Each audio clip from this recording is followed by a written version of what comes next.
Ballot. This is our 5th episode, and we are in the Tauriko Ward. I hope I got that correct. I had a little bit of coaching at the beginning. We are here to provide the voters with a better quality way to know their candidates, as real people. Now, I would like our candidates to introduce themselves. Not yet, we need Oh. open credits. Oh, I'm sorry. This is my second time doing this, and my heart is still in my chest, but I'm still learning. Opening credits. Ian.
I have randomly, to introduce themselves first.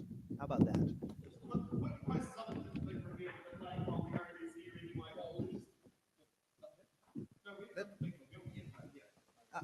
Posters up. Posters up. All right. Starting from closest to me. Poster down. And My then- name's Murray Guy. Any more revealing? Not tonight, but thank you. Hi, I'm Stephen Wheeler. Good afternoon, Tauriko. My name is Martin Rosebean. Good afternoon, everyone. This is a very recent photo of myself. Nice to be with you. Thank you very much. All right. We're going to start off with opening statements. I have randomly chosen a list here. So up first, you have 1 minute. Larry. Hi, everyone. Why I'm standing again for the Tauriko seats after having been on council off and on for quite a few years is because I really want to see our city keep moving forward. You'll see my sign up the back, and this is a flyer that I'll be sending out to you. It was the sign I used in 2019, moving forward. And then, of course, we had the debacle and the commissioners appointed. I want to say we need to keep moving forward. It's the most important thing. We cannot go backwards. We can't go back and try and overturn everything that's happened. Our city needs good people that will keep things moving forward. On the back of my flyer, you'll see all the things that I have been contributing to over the time I've been on council to get the facilities, the roads, everything, the housing that we need for our city. So please consider giving me your vote again. I can provide experience to a new council to keep us all working together. Thank you. Thank you, Larry. All right. Next up, Murray. I was going to stand, but look, thanks very much. I'm Murray Guy. I was born and raised in Tauranga. My background is in the coach industry and the house and land development industry. So my psyche is about taking care of people. It's about asking you what you want to do, where you want to go. And my job is to provide you with the information, the background, and the options to bring about your goals. As far as the city goes in the past, My focus, I guess, is more about today, and it's about taking care of business for today. I have my grandchildren living with me, but my real focus is ensuring that whatever issues you have in Tauriko, or for that matter, the balance of Tauranga City, that's going to be my focus. I'm not about putting in infrastructure specifically for the benefit of those that are to come, I guess mainly because I believe they should be paying for it, and that probably should be their decision. So I'm about representing you, the resident, the ratepayer, predominantly for today. Common sense. Vote Murray Guy, Tauriko. Thank you, Murray. Next up, Stephen. Hi, I'm Stephen Wheeler. I'm standing for council. I've lived in Tauranga for 30 years and Tauriko for the last 5. I believe that council needs, I'm a self-employed accountant. I believe that the complex nature of council requires someone with more technical abilities than in the past, because understanding how the rates work and how council operates is one of the essential keys for understanding what you need. The city does need to go forward, but it doesn't need the growth at such a rate that it's so unaffordable to everybody. The vision, we have a clear vision now from the commissioners, but it's actually quite unaffordable. So therefore we need to be careful what we do, work out what of the 900 million projects sitting there need to go forward and what needs to be held in abeyance. But I am available till I will listen to you and I will talk to you and I will do what you ask me to do and I will represent you wisely. So vote for me because I think it's time for change on the council. Thank you, Stephen. Lucky last, Murray. That's Martin. Sorry, Martin. Good afternoon, My bad. Tauriko. My name is Martin Roseboom and I'm standing in the Tauriko Ward this current election. I was asked to stand, I was approached to stand, and I've accepted the challenge of running to serve you in the upcoming council election. This next election is very important. It is longer than the usual term, 4 years and 3 months. The incoming council has a lot to do to grow this city. I think the current focus is more focused around centre of town as opposed to the growth of the city and solving our housing and infrastructure issues. I have a background in engineering, as a farmer, and if successful in this election, I'll work tirelessly to serve both the Tauriko Ward and the Tauranga, greater area of Tauranga, and I look forward to the opportunity of representing you on the council. So Tauranga and the Tauriko Ward, vote 1 for Martin Roseman. Thank you. Thank you very much. Okay, up next, we have our question box questions. Again, I have randomly made a list of the names, and this time it is Murray. If you'd like to choose a box. Number 1, mate. Number 1, wonderful. Butt in card.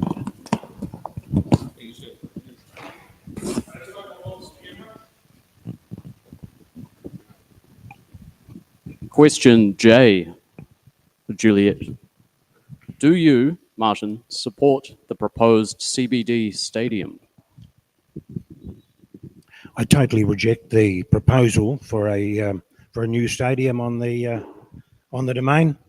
It's actually my vision, hopefully one day, when it might come to pass, that we actually develop the domain more as a green space. I know when my wife and I travel, one of the things we make a little beeline for is, for example, the Christchurch Gardens or the Hamilton Gardens, or be they further afield. So the benefit I see with gardens is that they certainly have a significant environmental benefit, don't they? But they also provide a service to the community 365 days a year. So we don't have suddenly 20,000 vehicles trying to find a park, but we do have every day it might be 5,000 or 1,000. So no, I don't see it also as being particularly logical. Our city is growing to the east and to the west. I think we have got opportunities to put a new stadium. So I'm not saying we shouldn't have one, but where logistically they are better placed. Thank you very much. All right, Martin. Good choice. Very good, sir.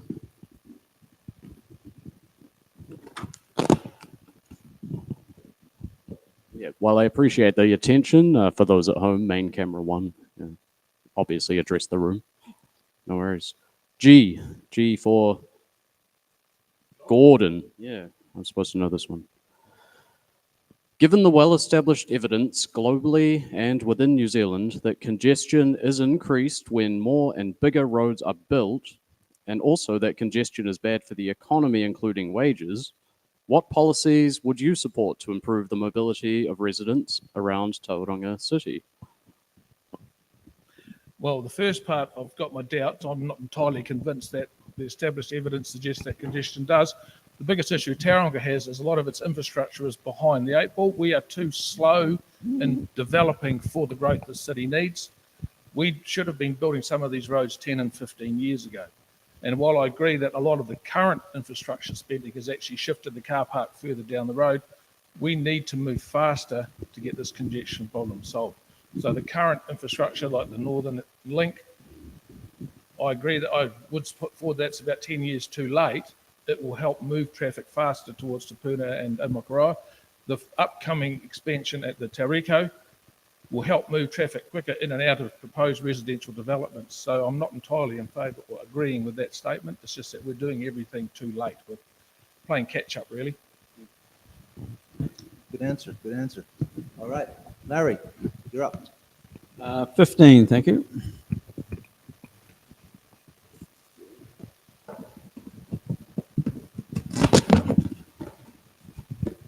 Question X. X-ray. X. How do you plan to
Back onto you, Nick. We're back with It's in the Ballot. Sorry about that. We had some technical difficulties. That spiraled out of control. So anyway, let's not waste any more time. We are back with the question. Larry, Yep. that brilliant speech again. Larry, your question was, how do you plan to address climate change and environmental issues at the local level? Well, the first level is our homes, ourselves, and how we behave. And 5-6 years ago, I bought a plug-in hybrid. A lot of people thought I was a taxi driver then, but I got a lot of friends on the side of the road. We now have a fully electric car. I put solar panels on the roof. I believe the government should be helping more people to do that, because that is one thing we can do locally. We need to do better with our public transport. I think the new trial for the on-demand buses is an excellent initiative, because the big buses running around are just using up too much and spewing out too much, not just carbon, but pollution out of the back. We've got to fix our roads so we don't have the congestion, which is leading to the poor air quality we have in the city. We have all of the trucks going to our port, spewing out diesel pollution. Those are things that I think are very important for us to address in our city. Thank you very much. Stephen. We might as well go 15. Roger, box 15. Oh, that was box 15. So 20, then we go 20. Yeah.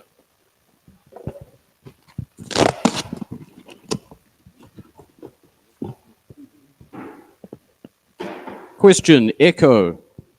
International studies have shown that an active appreciation of a society's diversity boosts both positive well-being and economic growth. Some might argue Tauranga City has in the past overly represented a specific demographic. How would you ensure Tauranga City Council actively reflects our whole society? Right. Tauranga City does, I believe, actively reflect our society. It encourages both ethnic groups and non-ethnic groups to have their own festivities. It goes out of its way to actually encourage them and just to make facilities available. The use of events where people participate and where we have what I believe is the events every Sunday night at the different parks around Tauranga, where the different ethnic groups come and provide all the different food so people can try something new. I believe we are actually quite advanced in this area. We don't actually pick on any one group. I believe we're actually very fair across the whole of the city. Thank you very much. All right. Larry, your choice.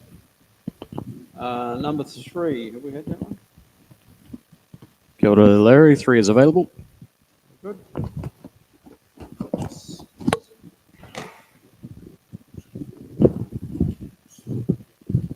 Question Alpha Bravo.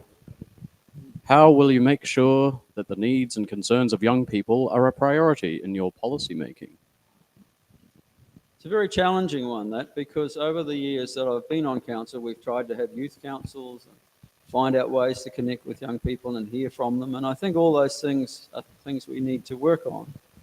But you have to have young people that are prepared to step up and get involved as well. And in this city, many young people go through high school, then go off to university. Fortunately, we have a university here now, so some of them are staying.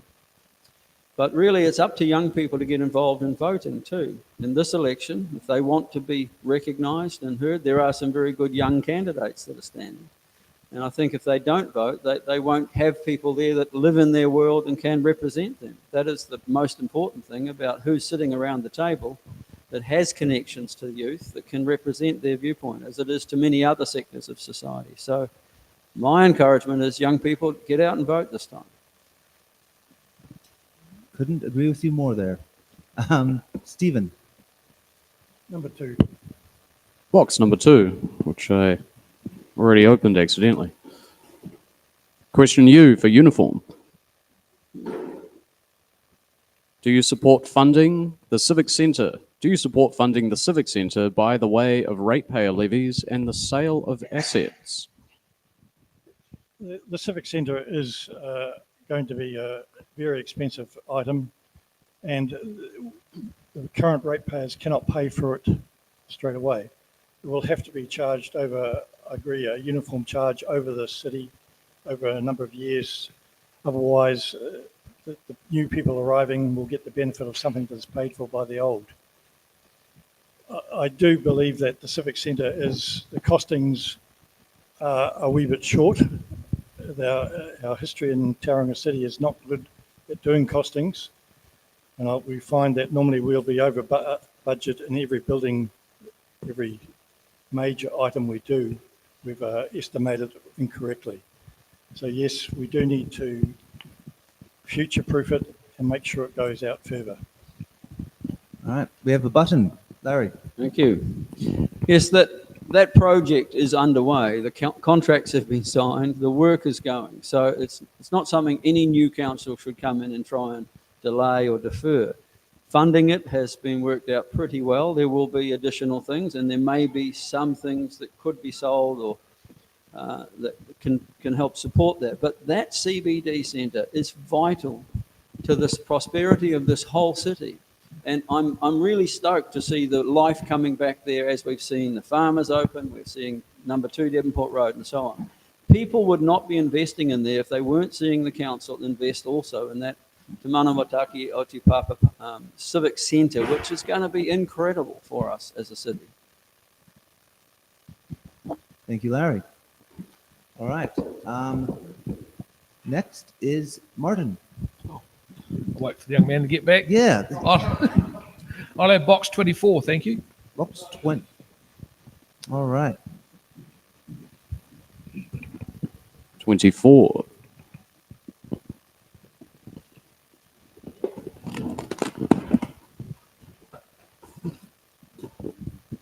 Q, Quebec. Queenstown.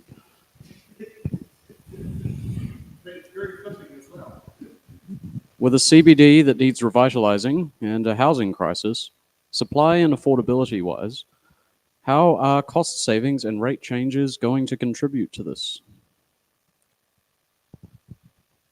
Well, first of all, I'm not entirely convinced that our entire city centre needed to be revitalised all in one hit. One project at a time over an affordable time frame. We are a city that is desperately short of housing. Last estimate I read was 5,000 houses currently short. With the anticipated population growth, we're going to be short another 5,000 homes by 2030. And if we don't start remedying this, we're going to have a serious issue around affordability of housing in Tauranga. The only way to have a cheaper house is to have more of them. We live in a beautiful city and people want to come here. We can't stop people from wanting to live here, so we have to provide them the opportunity to live and grow and develop in our beautiful city. Thank you very much. Murray, your choice. Number 4.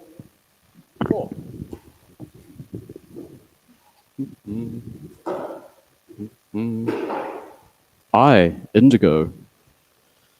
India. Everyone said, yeah. They both work. U for unicorn, right?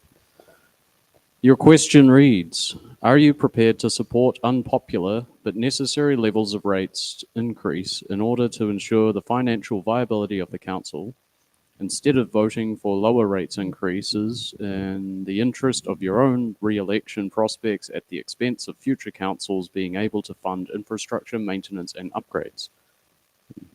I can reread that if you need. Bring it to you. I don't have a problem with being unpopular because that's pretty much a permanent state for me, I guess, in some quarters. But no, look, I'm at the stage of life where we're giving back, and let's be honest, I'm not going to be contributing through the elected member process for too many more years, hopefully just another 4. Insofar as the financial viability and rate rises, personally, I believe there are significant savings to be had within the organisation. So before I was prepared to comment on whether or not I accepted, proposed rate increases, I would need to be assured that what we are spending today, we are getting good value for. Who sends their grandchildren or their wives? No, Just stick with the grandchildren. Who sends their grandchildren to the shops with a blank check? Buy what you like, spend what you like. Who doesn't query their children on their return? What did you buy? Buy cigarettes, no more money. Thank you very much. So that's what it sounds like. Thank you. Yeah. All right.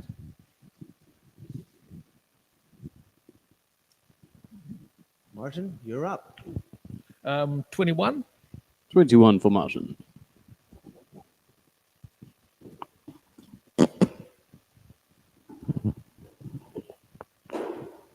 Whiskey. How do you plan to address the issue of affordable housing for young people and young families? Well, as for those of you who've been following the City Council website, this is one area where the council with us current commissioners have pushed very hard on. Plan changes to allow medium density housing around Tauranga, roading infrastructure to push Tauranga into new potential subdivision areas. Patmo East has its problems at the moment. There's not enough funding for the roading infrastructure, but the suburb potential is there. The Highway North is opening up opportunities in Te Puna and carrying on extension in Imakaroa. And of course, the recent developments at Keenan Road give opportunity for future development. But as I've already stated, all these things are too late. They should have been done 10 odd years ago, but they are there. The houses are coming.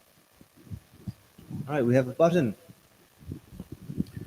Just further to that, one of my frustrations with Tauranga City as a council has been we have in our city what's called, well, it used to be called a building impact fee.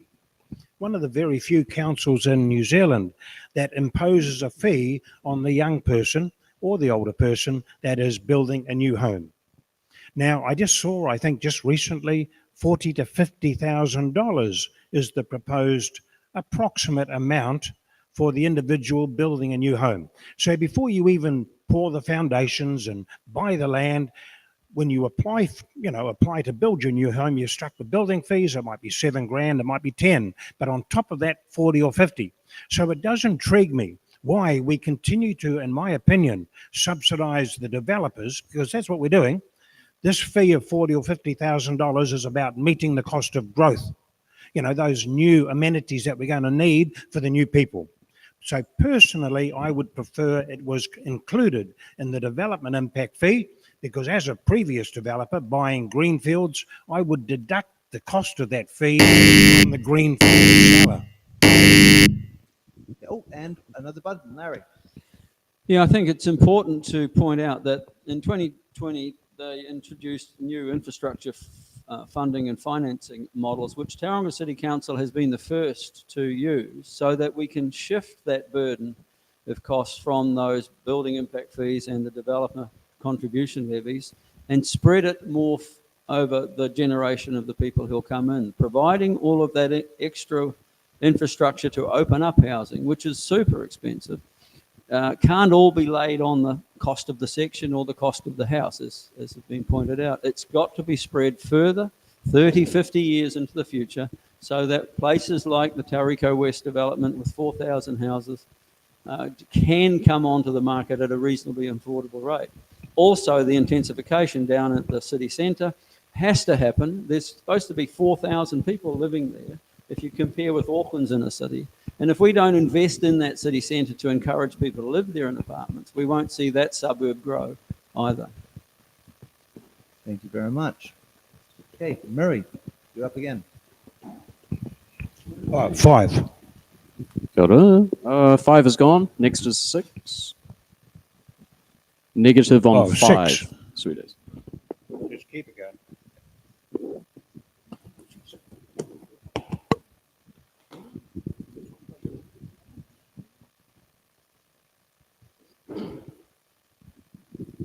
Question S, Sierra. Do you support the debt increase of around $1 billion today to $3 billion in the next 10 years? Look, I haven't got enough information, and quite frankly, I haven't got enough expertise as an outsider to really understand what is making up that full quantum. What I do know, and I'll rephrase that, what I genuinely believe is that more than likely there are items and procurement costs associated with that 10-year plan, which, could be reduced quite significantly. So my answer would be no, I don't agree with it, but that's on the basis of not having full and complete information. I look forward to being a city councillor, seriously, because I hope the very first role of the elected members will be to sit down, take a deep breath, and clearly understand where are we heading as a community, where actually will our debt levels be, because we don't want to be like the coalition government and just find out when the books are opened that they were just a little bit misled, perhaps. All right. Next is Stephen. 7 for Stephen.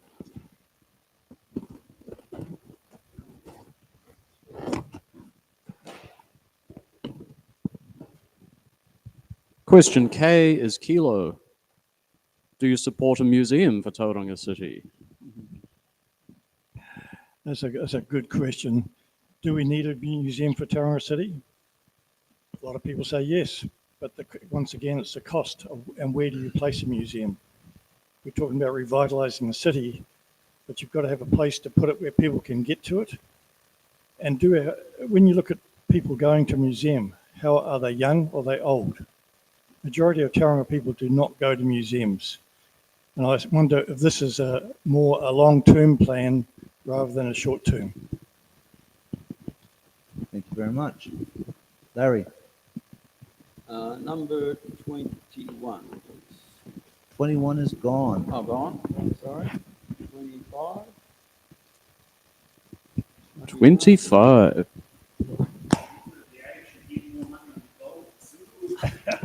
Oh, learn something every day. Sounds very arbitrary. A for arbitrary. What political party are you linked to, Larry? I'm affiliated to no political party. I stood last year in the Parliament elections as an independent because I wanted to try and push the government, be it National Labor, and it turned out to be National, to do more about our roading here. We've been waiting so long for State Highway 29, 29A to be addressed. When I was in Parliament with United Future, if I was ever affiliated to a party, but it no longer exists. I worked very hard for this city to get our roading on the map, and in 2005 it was all funded and going to go ahead until Winston took the toll off the New Harbour crossing, and the funding for TEL, TNL, Ring Road round the city fell apart. But that's why I stood last time, and I will stay as an independent because in council I believe the benefit we have here is that councillors are independently aligned. We can think for ourselves, we can make decisions not along party lines and do what's best for the city in every decision. Thank you very much. Now, I'd just quickly like to introduce my question host, Ray. Hello and welcome. I forgot to do it. I run trains, not buses. Wow. Rail replacement can be a nightmare. So anyway, thank you, Ray.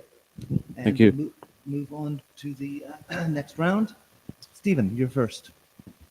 Number 3.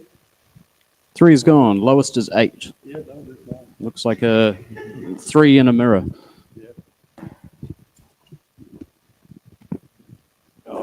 Question T, Tango. Do you support the planned, brace yourself, do you support the planned 164% increase in rates over the next 10 years? Having read the long-term plan, I'm not sure where the 164% comes from because it doesn't quite add up to what's in the books. We had some fact checking the other night, but please So, continue. Yeah,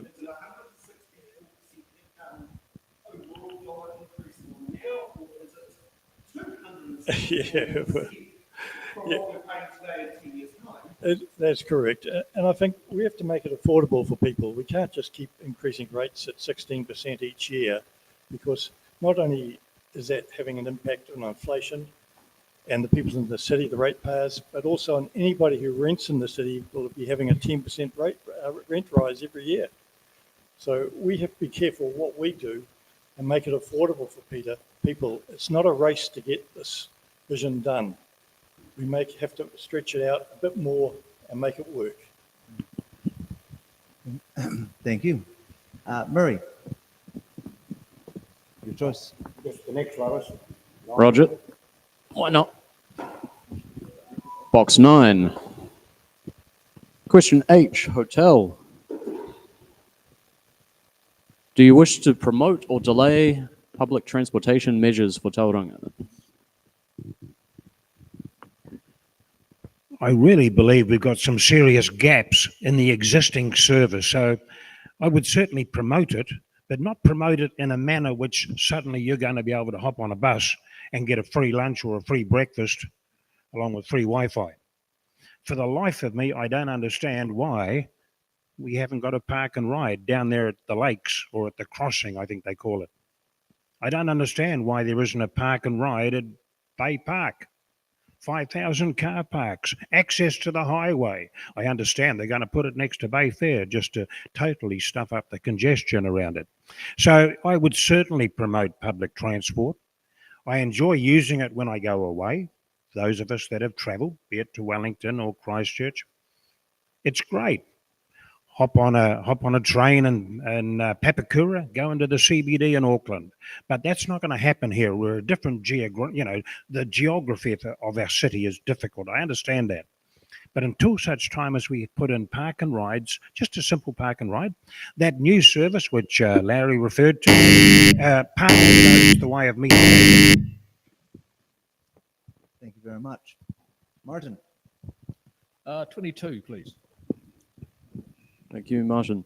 Also, microphone a little closer for you, I think. Cheers.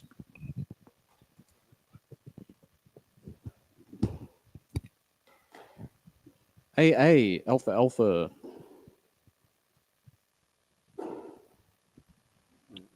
What will you do to help homeless youth in our community? Very challenging question, and it's not one that's entirely the responsibility of council. This is a central government and all its agencies, health, housing. Homelessness is not a one fixed solution. It depends on why the person is homeless. Many different issues at play here. Pulling out of society, drug, alcohol abuse issues. There's lots of different things why people become homeless, and it's engaging with them. It's engaging with each person. Each one is an individual case. Each person has their own uniqueness. They may have just withdrawn from society completely. They may not have a wish to re-engage with society. So just providing them with simple amenities where they can possibly get a meal, have a shower, get a little bit of dignity back in their life. It is a slow process. It is not simple. I would support anything, any measure, any program that helps young people back to be a productive, contributing member in our society. Good answer. Good answer. All right.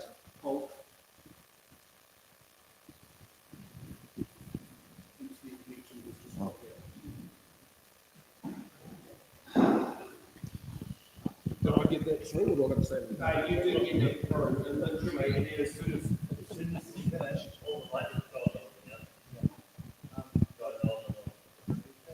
It's all gone. Doing a hard reset internally.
All right, we are back. All Go right, fast. we're back. Hello? Okay, so let's continue where we left off. Larry, you're up. Number 12, please. That hasn't I been have a taken. box number 12 for you, Larry. V. Victor. Auckland Council has recently shifted to taking away recycling bins of people who mix in general waste with their recycling. Should Tauranga consider doing the same thing? I was hoping I'd get this question. I mean, I think we have more intelligent people here in Tauranga. Why would you take away the bin in Auckland? What are they going to do? They're going to stick it all in the rubbish bin. There should be a fine imposed if you consistently don't recycle properly. We have the best recycling system in the country. I don't know if you know, but it was on TV. Tauranga did it well, and it's working well. It's diverting so much food waste to a worm farm and other places. It's a great system. So it requires people to act responsibly. And if the people collecting it and they watch, they've got cameras, they see what comes out of those bins, we need to make a penalty for those if they consistently just mix it all up and put it out there. It's a service we are proud of, I think, in the city. Many people opposed it. Many councillors were wanting to vote against it, but we got it through, I think, on a 6-5 vote. And I'm very proud that we have that system operating in our city. Hey, we have a button, Right. and we have another button. We actually do have a system in Tauranga that council do go around and check the bins, They do. just to keep Larry up to date. So they do go through and check them and put stickers on them just to make sure that people understand what they're supposed to be doing and trying to educate them. That's why they put out the brochures in the mail or in the Sun Live, what you should be putting in the bins. Tauranga is way ahead of the rest of the country. And it's great to see that the people in the city have responded so well to it. And I believe they're going to keep pushing it and being more careful with the numbers they put in those bins. I just want to add to that. It's been many years since I've been to Bay of Plenty, and I had forgotten. I have heard that your recycling and rubbish system was very good, and I think my older half sisters used to live here with their whānau. You really have organic and food waste diverted to worm farms here, like at a council level? Yeah. Definitely have green bins, special green.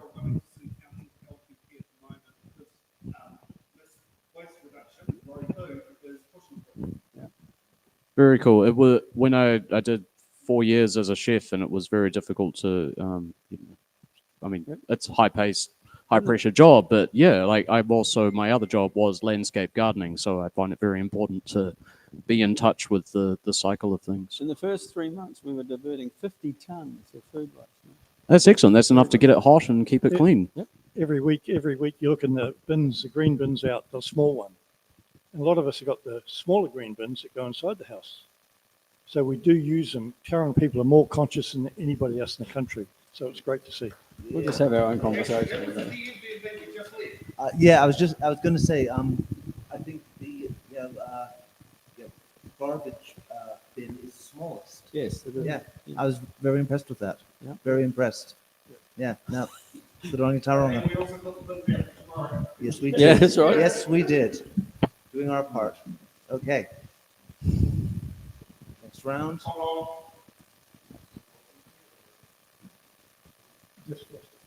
Yeah. Oh, dear. Yeah. What numbers are we up to, by the way? We've got 1, 2, 3, 4, 5, 6, 7, 8, 9, 10, 11. Go. All the teams are still good.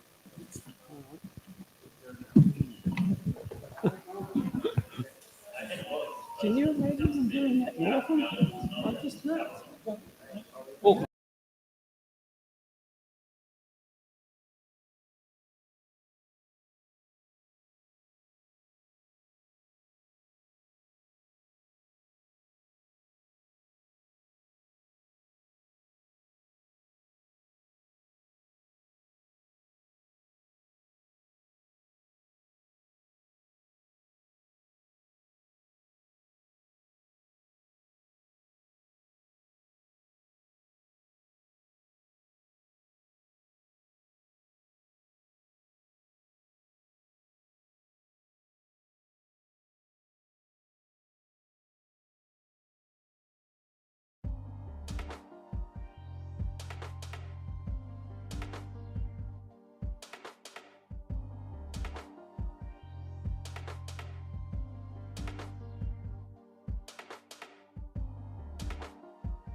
Welcome back. And hopefully I'll be saying that for the last time tonight.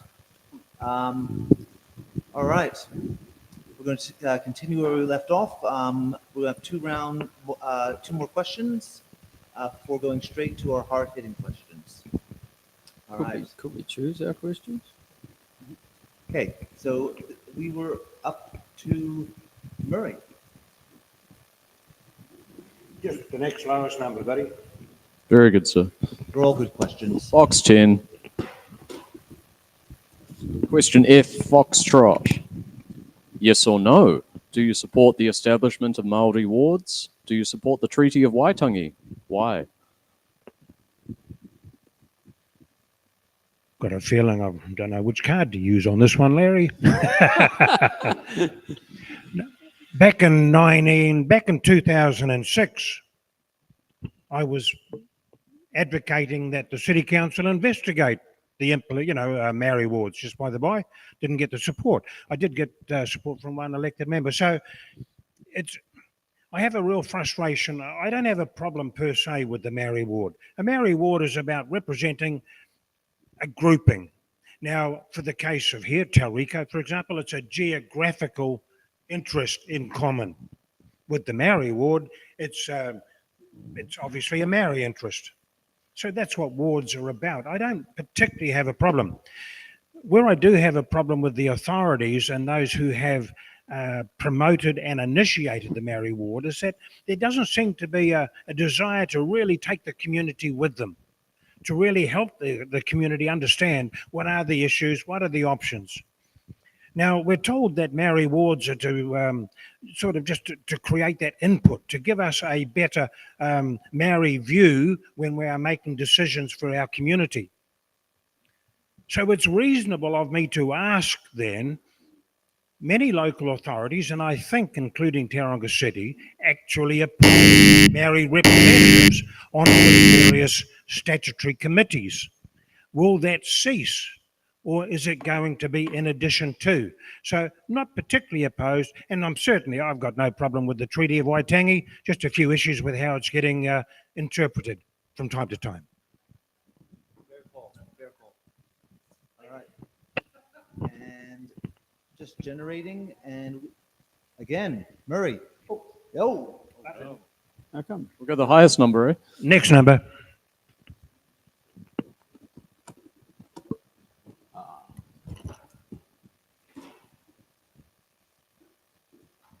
R, Romeo.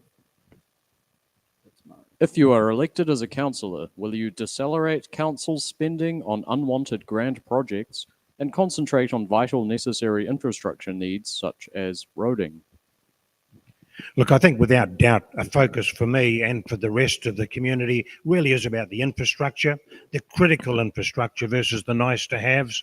But as far as decelerating council spending on unwanted grand projects, it's my understanding that the community really hasn't had a meaningful opportunity to understand what projects firstly are underway, to what extent they are underway, and they don't really understand the full ramifications and outcomes from those particular projects. So that's going to be part of that pause for that grouping of elected members. We haven't had elected members now for a few years, so it's going to be quite enlightening, isn't it? That first 3 months when we get to sit down around the council chambers and the CEO is going to be presenting, and of course senior managers presenting to the elected members, listen guys, this is where we're at.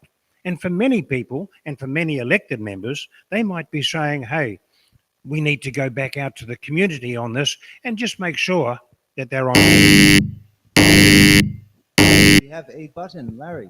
Thank you. Yeah, the question about this unwanted grand projects, I'm sure is a bit misleading. I don't know of any grand projects that haven't got support in the community. When we say infrastructure, we need to understand that infrastructure is not just pipes and roads, but it is social infrastructure. I grew up in the city. I swam in the Memorial Park pool when I was a little boy, and it's still there the same. I'm so thrilled that the commissioners have approved the development of Memorial Park with more aquatic facilities, which our city desperately needs on this side of the harbour. And there's many other things that they're not nice to have. They're essential for a growing city like ours, with young people wanting things to do, with families wanting to go places. And we've been only focusing on the pipes and the roads. And this city has done a pretty good job on that. Our water supply, our wastewater treatment plants, all of that is in fairly good shape. It just keeps needing lots more money to keep going to cope with the growth. But we have been terrible. And councillors have been at the table and down some of these infrastructure projects that are very, very important to us. Thank you. Thank you, Larry.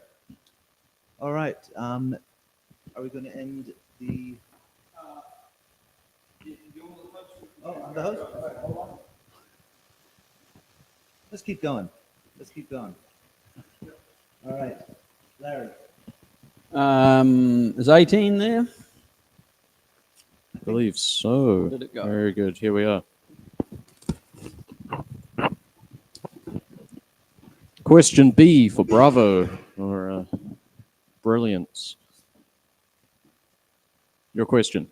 Aotearoa, New Zealand has a population represented by over 1,500 ethnicities, cultures, and social identities. Studies have shown that diverse and inclusive societies both increase well-being and economic growth. How would you actively improve Tauranga Moana's sense and celebration of its diverse society? It's a pretty tough question. Council does a lot in the area of arts and culture and so on, and supporting the multicultural society. Other ways in which we try and help people who move into the city to settle here and become familiar with what's going on. But by and large, it requires the participation too of all those diverse communities to have their voice heard at the council table. And of course, it begins with voting. And we can help them with understanding how voting occurs. I have Filipinos living in my neighbourhood, and they all have, as soon as they got here and got their residency, they went and enrolled to vote, and they've been voting in the last couple of elections. That's an important part, because they'll never get representation if they don't participate in our democracy.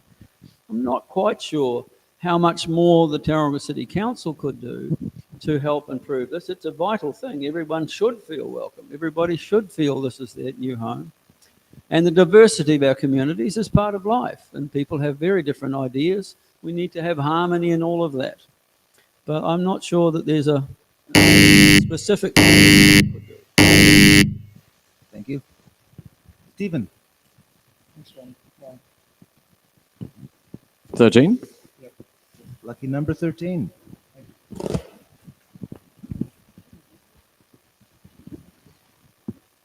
November. What are the 3 top issues you believe constituents in Tauriko face, specifically about the ward area, not CBD issues, commissioner issues, etc.? How would you solve these issues? The first major one for me is the transport issue, especially around Tauriko, with all the business in the lakes. There's a major eroding block there, and until the council, until the road comes through from State Highway down the back, I think the issue will continue. I don't know what we can do in the short term until that road is put through. Then we will see a change in the way traffic is actually progressed. I don't think in Tauriko we have too many major issues. That's what the problem is. That's why nobody turns up to these meetings. We have in Tauriko have a targeted rate. So everything we have done, we're a newer suburb. That is an issue to a lot of people because we see council trucks around every day, or city care trucks, as I should say, and every bit of grass is mowed about 5 times. So that is probably the only issue we have. We are very fortunate that we're blessed with cycleways in the house. Sounds like you guys are looking to represent a very good ward. Yeah. Issue 3. Yep. Well, it's a very diverse one. Yeah. Seriously, Windermere, That's right. It's not just the lakes. Martin, Number 17, please. 17.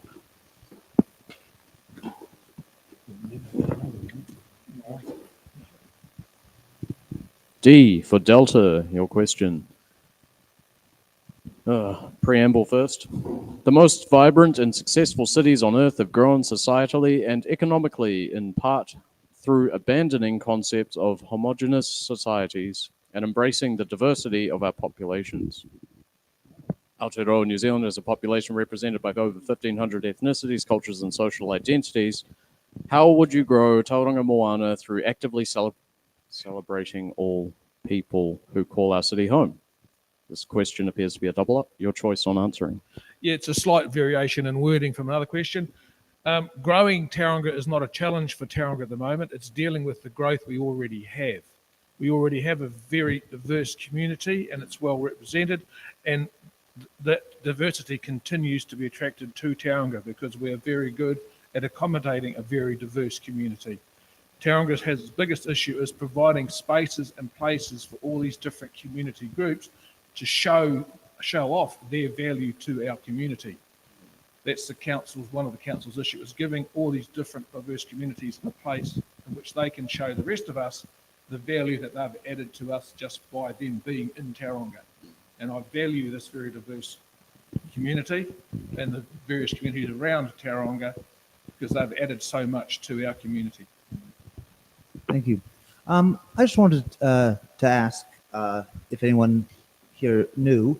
I read an article in the Post recently which cited the percentages of how much cities have grown from the last census. Yeah. Does anyone know how much Tauranga's? I think it was 10 plus. I think it's the fastest. It was the fastest growing in the last census period. Yep. We're now not. Hamilton is growing faster than us, but in between census periods we were, and I think it was 10 point something rather. That is impressive. Mm. That is Oh, really yeah. impressive. That's over 3 years. You see, or Yeah, whatever yeah, the census was. Because this is what's adding to all our housing issues. You grow when we haven't got the houses to provide for people. Yep. Yeah. Yep. All right. We are going to move on to hard-hitting questions.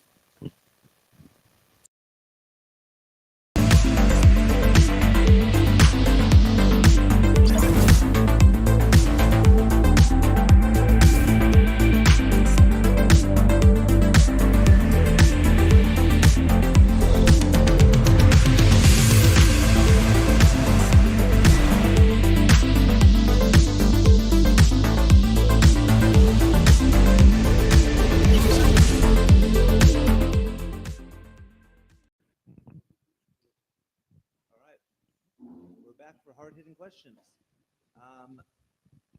First hard-hitting question. Do you support the Tauranga City Council's long-term plan 24 to 34? And this time, Stephen. It's essential that we have a long-term plan for the city. How it's made up is going to be, as a councillor, once you get in, you're going to have to spend a lot of time going through each of the years to see how it is made up. We have to support it because that's the way we're going to grow. We need to have a plan ahead. We need to have a vision for the future. So therefore, I believe we must continue in this vein and just make sure that we are totally aware of what is in each year. At the moment, we're in the dark about a lot of things. And we need to make sure that we can get inside with the staff and the CEO and go forward. Thank you. Martin. Yeah, in its current format, I'm not entirely agreed with the 10-year plan. I believe a lot of the council staff, their briefing around the 10-year plan and what to put in the 10-year plan was flawed. The current commissioners were well aware that if elected, the National New Zealand First Coalition would change Three Waters and return it to the councils, and yet they pushed ahead with a plan that did not allow for that. Spoken to a couple of MPs, were approached to lobby Timmy and Brown to postpone the signing of the 10-year plan until after the new council was elected. that was rejected. So in reality, you could say it was semi-rushed, as other councils around the country had the opportunity to delay slightly to reintegrate the water infrastructure spending into their plan. The major loss in our 10-year plan as a result of this is to actual roading infrastructure. None of the CBD developments lost any funding in our 10-year plan, and I was disappointed with that. Thank you. Larry? Yeah, 10-year plan is essential, and I think I would fully support the current one we have, but we need to understand that it isn't actually a full 10-year plan, because you review it every 3 years. You have a new 10-year plan. Getting anything done in the city it's first of all begins with getting it into the 10-year plan, and then each time, even annually, you can revise and do changes, but every 3 years you have to do a new 10-year plan. So it's more like a 3-year plan with other things out there to the 10 years. And you do have to have it, because you've got to keep planning towards those things. Otherwise, you'll never get there on time. Nothing happens fast in central government or in local government. And I think with regard to the three waters and so on, I think our city has had very good planning for that, because we know we're a fast-growing city. The debacle over the three waters, and I'm not sure either if the old option or the new option is going to be the right one. We have to keep going with providing clean water, safe water, and so on for our community, and funding that as best we can until alternatives come forward. Time will tell sometimes. Time will tell. All right. Murray? Of course, we need a 10-year plan. It would be irresponsible not to have some idea of where you're heading. I also share the frustration or the disappointment that perhaps the commissioners didn't choose to allow the incoming governance, the democratically elected governance, to carry out that period of consultation and communication with the community, and to sort of just better tease out and understand the 10-year plan. But that aside, it is there, and as has been mentioned, it can be revisited at any time. And a city is no different to our tourism business when we're on a journey. We know we think we want to go somewhere, but let's just keep an open mind. Let's keep communicating with our passengers, and it may be from time to time a voice from the back says, can we stop? I would like to go here, or I would like to go there. And I think as a good council, democracy would say, we listen, we're flexible, and we need to adapt with the time. Oh, very good. Oh, we cannot butt in on hard-hitting questions. Who wanted to butt in? All right. We're now going to go to our second hard-hitting question. Do you support removing the race course for building more housing or a new hospital? And first up, Martin. Basically, I'm a no. Large and growing cities need large open green spaces. I admit this one's full of a golf course and a race course, but the race course is multi-use. It is regularly used for markets, for other equestrian events, for other community-based events. Use the racecourse and its facility, and it gives other groups an opportunity to use a large green space to do whatever function they choose to do. I'm definitely opposed to any sort of a new hospital there. We already have one that the government cannot fully staff anyway. If we do look at a hospital situation, it needs to be further out to meet the growing needs and where the city's going to grow to, not where we are now. It needs to be prepared or placed so it meets growth in the future. But no, I'm fully supportive of the racecourse, the current green space, and it can stay exactly where it is. Thank you. Stephen? I too believe we need to keep that green space. It may change in the future. It may no longer be a racecourse in the long term, but we need to keep it because the young people want to see the green spaces in our city. As for the hospital, I believe the reason the hospital was put there because it's central to the city and it's central to everybody getting access to the hospital in a timely manner. The hospital actually has plenty of room out the back, a lot of low buildings everywhere on site, and there's plenty of room still to develop the hospital plus the land below the car park below is still available to develop. But that is a government decision when they will fund it. The hospital should stay where it is because it's not earthquake risk. It's actually in a good condition. Let's be smart about what money is spent on, but the green space must stay. Thank you. All right, Murray. Look, totally opposed. In fact, I was blown away when it even came up as an issue for the Tauranga community. Just couldn't believe it. I don't go to the races. I don't play golf. And my only frustration with the race course is I wish to heck they'd take that hedge down so that I could have a greater overview of the green space and the golf course. It just beggars belief. Now, directly adjacent the golf course, which they were talking about putting houses on, we have Greaton South. Now, much of Greaton South, of course, was built in the 50s and in the 60s. It's getting near its use-by date, and much of it has been intensified, but only with 2 or 3 properties on a site. So there's clear opportunities within the existing as-built areas to intensify.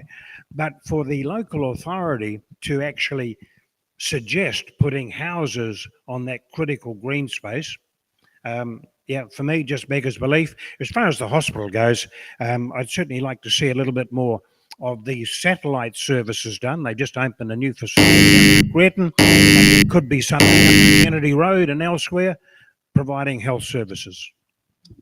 Thank you, Murray. Larry.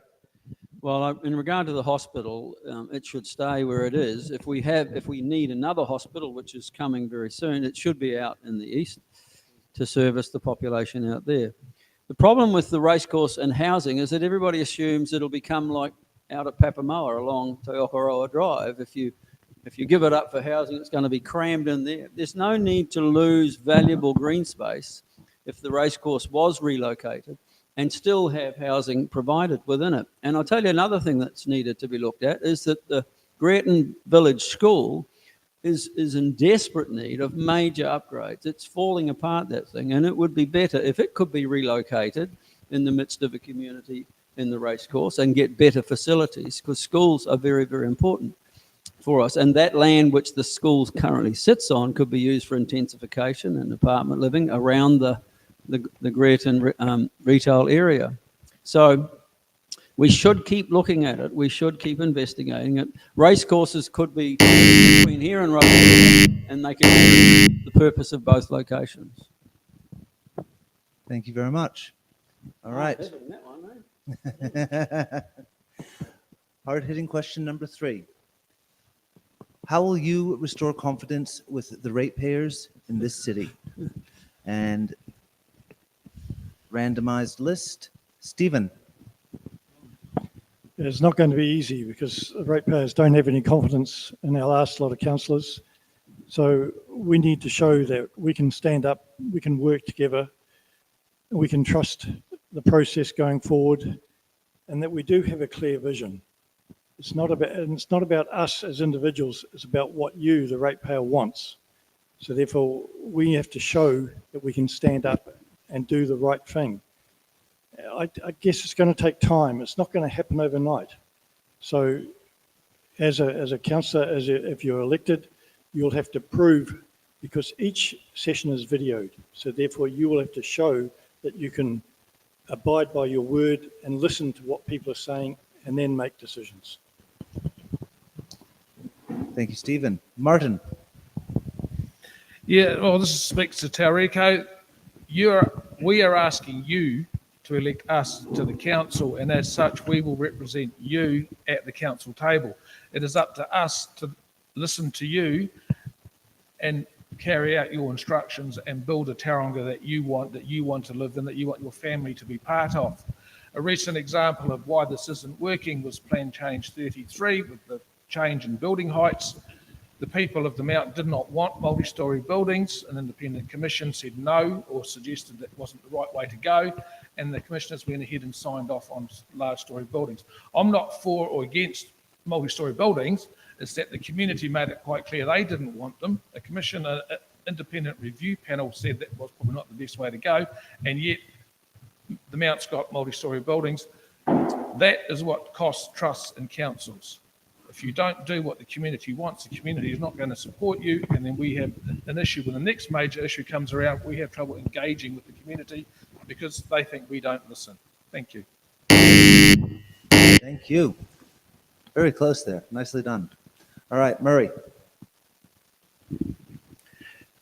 It's probably the most, for me personally, it's the most significant and critical issue that I would face as a city councillor. If you've got the trust and respect of those whom you are leading or taking with you, then the chances are your journey is going to be that much easier. If your passengers, I'm hopping back to the buses, but if your passengers are feeling at ease, if they don't really feel that you know what you are doing or you don't give a damn, then the journey isn't going to be good for any party. So I think part of the pause on being elected is going to be addressing that very issue, the most critical issue. And it goes way beyond the former. The makeup of the last Council 219, I didn't see it myself as being particularly different to any other makeup that I've observed for the most part. There was a critical difference in terms of how the mayoralty was handled, but that's a personal issue. That's the biggest issue. Get them to trust you. Pause. Take time. Thank you, Murray. Larry. If I'm elected to represent Tauriko Ward, I will do my best to restore that confidence by working hard, by making decisions all the time for the best interests of the city. I do not believe that as many people in the city have lost confidence as what we sometimes say. The commissioners are appreciated by a majority of people in the city for the things they've accomplished. I think there were some councillors in the last council, when all of their emails and texts were revealed, people were very shocked at the things that they were doing and the behaviour they had. That has to be gone. And we have to have a new team of councillors elected who have the integrity and the commitment to a team working together, and a new mayor whereby we can restore that confidence. It will take a little time for some people, but I believe it's achievable, and I want to be part of it. Thank you very much. Now, it is time for our closing statements. Let's roll the dice again. All right. Yes. Yeah. Background. There we go. All right.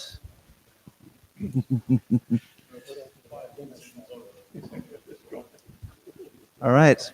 Now that that is settled, Stephen, closing statement.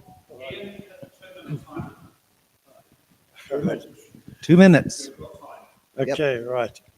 Yeah, I'm asking people of Tauriko to vote for me because I believe I have the financial background to understand what is happening in council, to take my experience and help set the rates properly, not to make them affordable so that we're not overextending our ratepayers.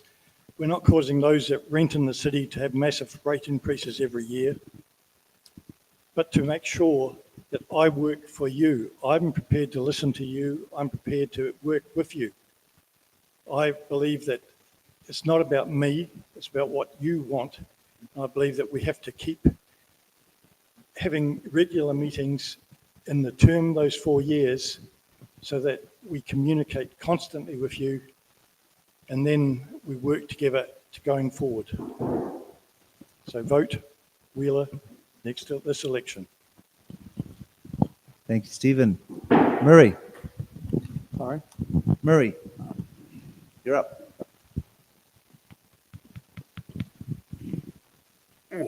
I'll get up and think about this one, but I'm really hoping that you do vote for me, Tauriko, in the election.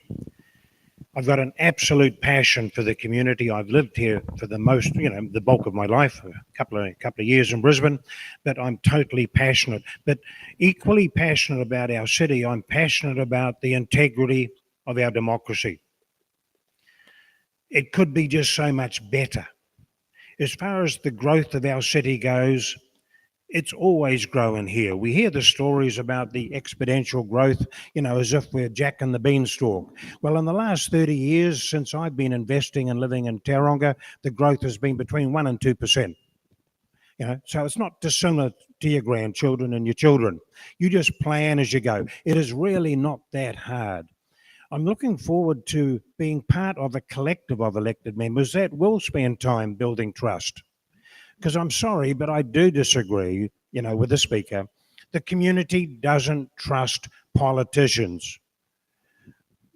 Read any Reader's Digest poll, the last Circa poll that I read. Tauranga City Council was at the very bottom of the list of a poll undertaken over 18 months.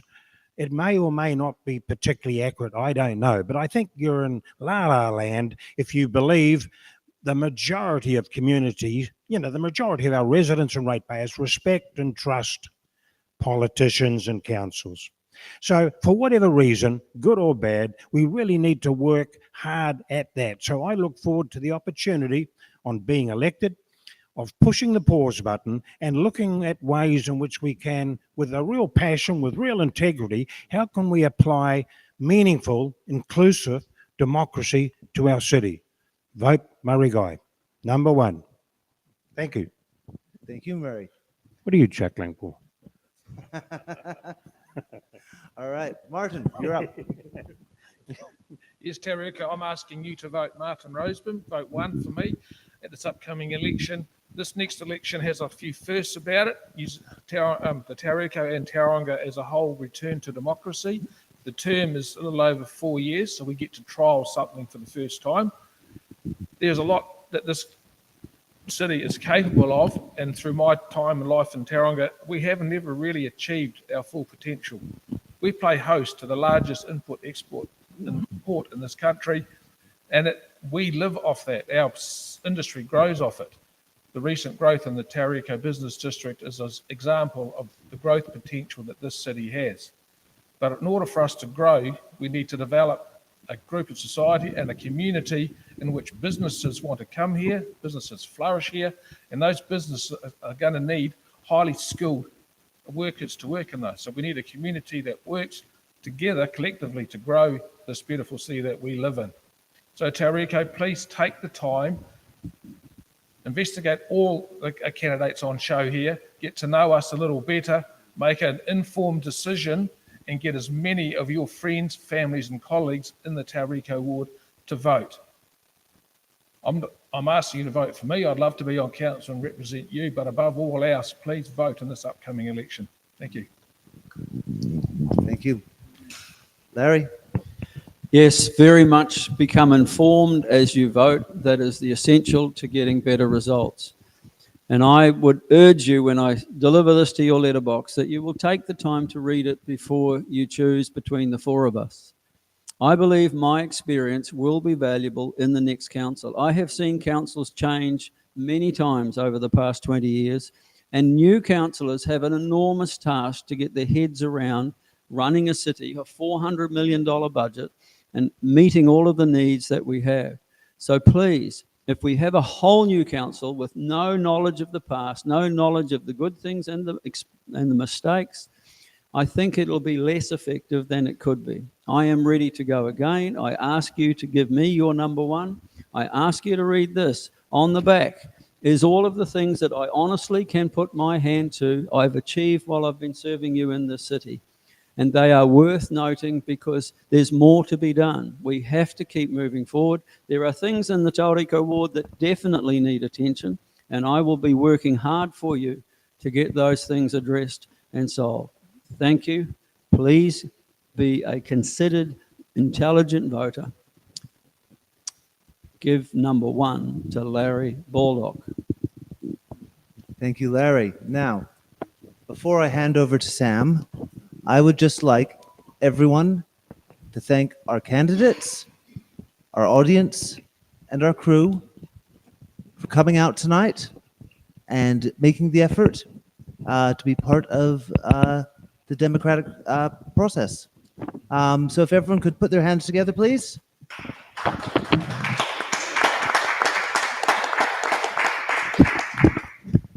You may have noticed from other shows, if you've been following, the lack of applause, and that is in no way reflected in our candidates and what they have had to say. It is due to me, the hype man, not being able to do my traditional role.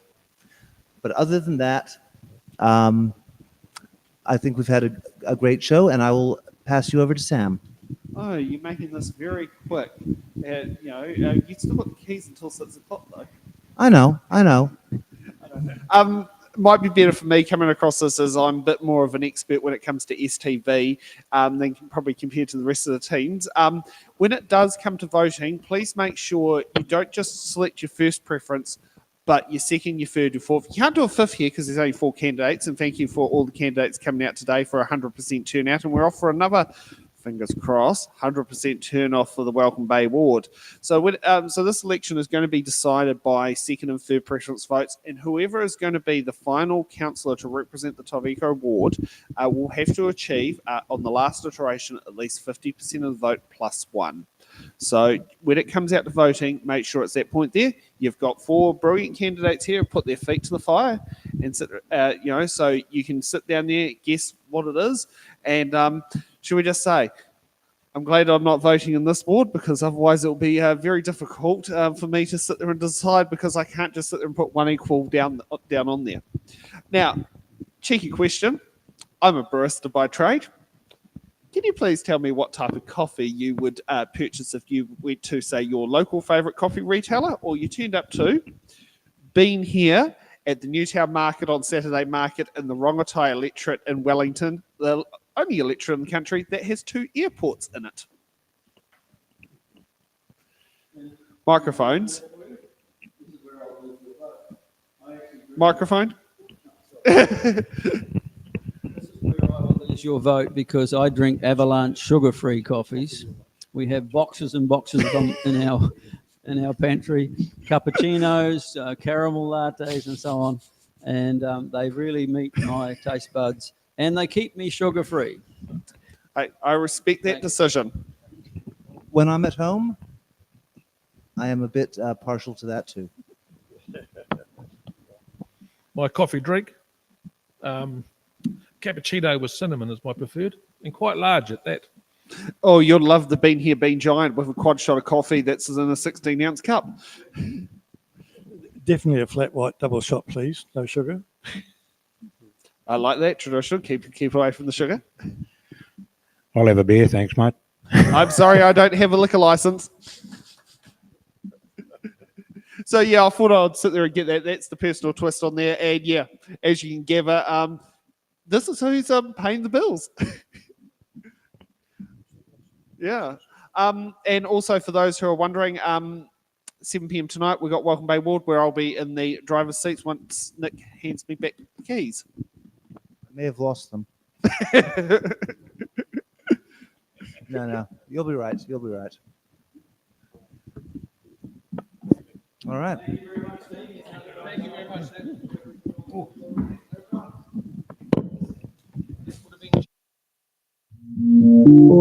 Steve.